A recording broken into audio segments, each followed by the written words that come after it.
Welcome to History in the Raw, Episode 3. The Virgen de Guadalupe, the story they didn't teach you. You know the story, don't you? Or you think you do.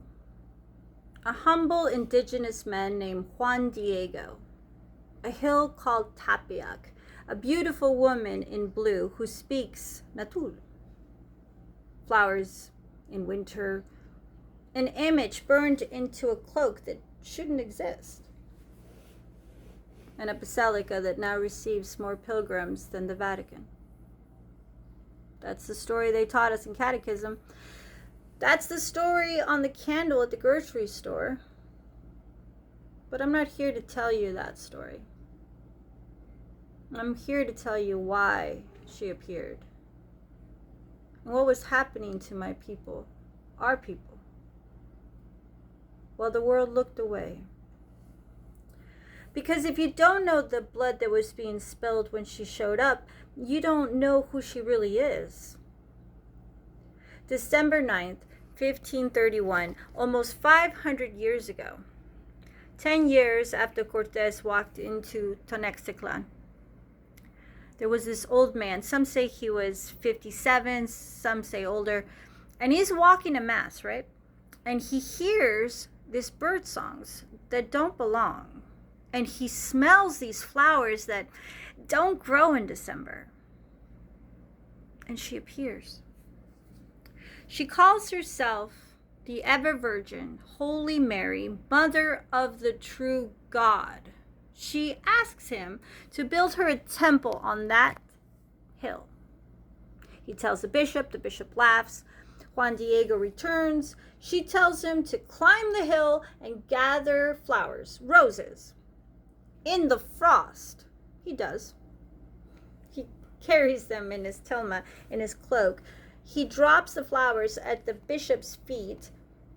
And when he does, there she is, imprinted on the fibers, with eyes that follow you, stars that match the winter solstice sky. The church is built, millions convert. End of story, right? Wrong. That's where the school book ends. That's where we begin. To understand who she really is, you have to understand what Tenochtitlan looked like 10 years earlier, in 1520. The Spanish had entered the city as guests. Months later, they had slaughtered unarmed nobles during a festival. The street ran with blood. Not from sacrifices, but from the massacre. By 1521, the city was rubble. Smallpox, brought by the Europeans, was almost done burning through the population. Some historians estimate that across the Americas, up to 90 million, let me say that again, up to 90 million indigenous lives were lost to disease, war, and enslavement in the decades after contact. In Mexico alone, the population collapsed by 80%. 80%. Imagine 8 out of every 10 people that you know gone in one generation. And the ones who survived, they were worked to death in the mines. Their temples were pulled apart stone by stone. Their priests were hanged. Their books were burnt. Their gods were declared demons. Their children were baptized before they could speak. This wasn't just conquest. Oh no, this was erasure.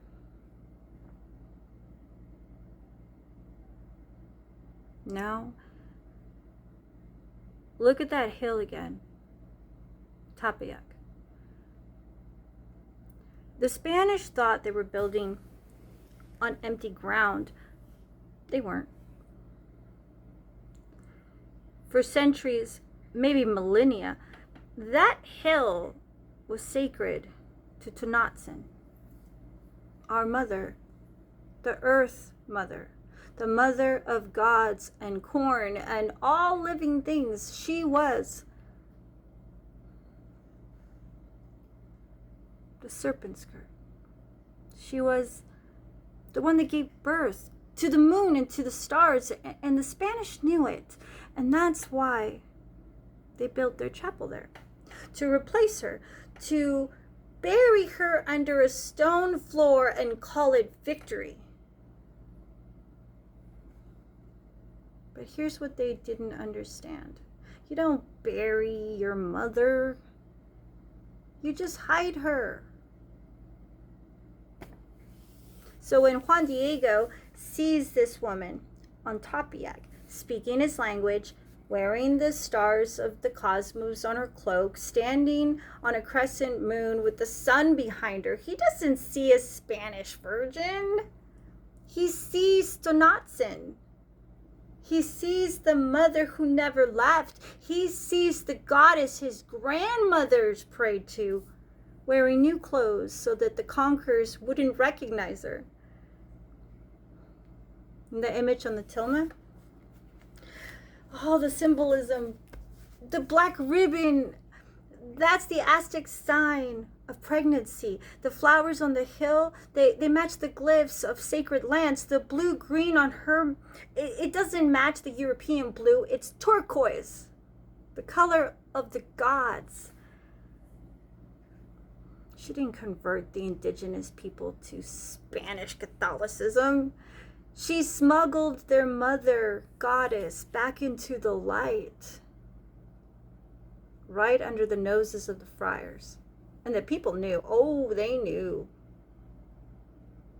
Within 10 years, 9 million people had converted to her shrine. Come there not because they loved the Spanish God, but because they recognized their own.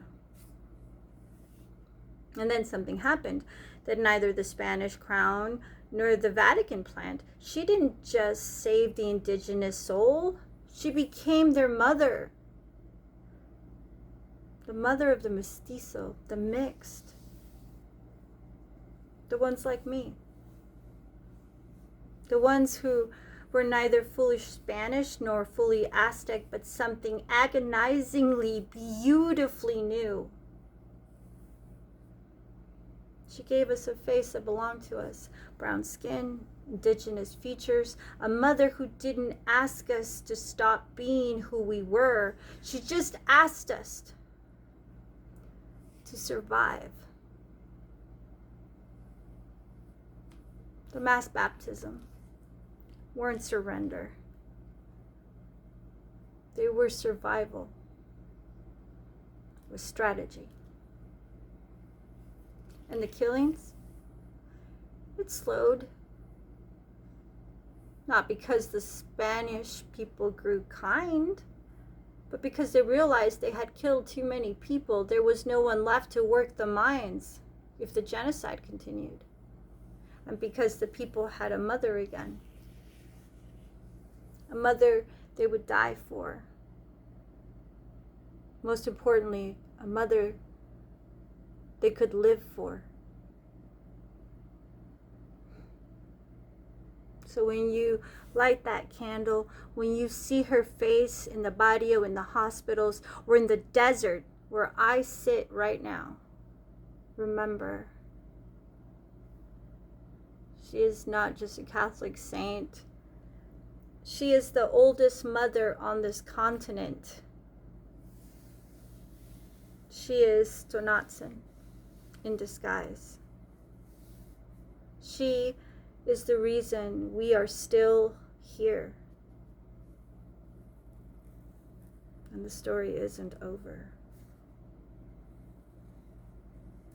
If you want to hear the parts, I couldn't say here, the parts about what was actually done to our ancestors, the parts history tried to wash away, the full uncensored version is on my OnlyFans page.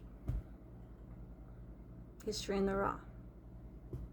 Because some truths can only be told when you're completely exposed. Thank you for listening. And may you remember,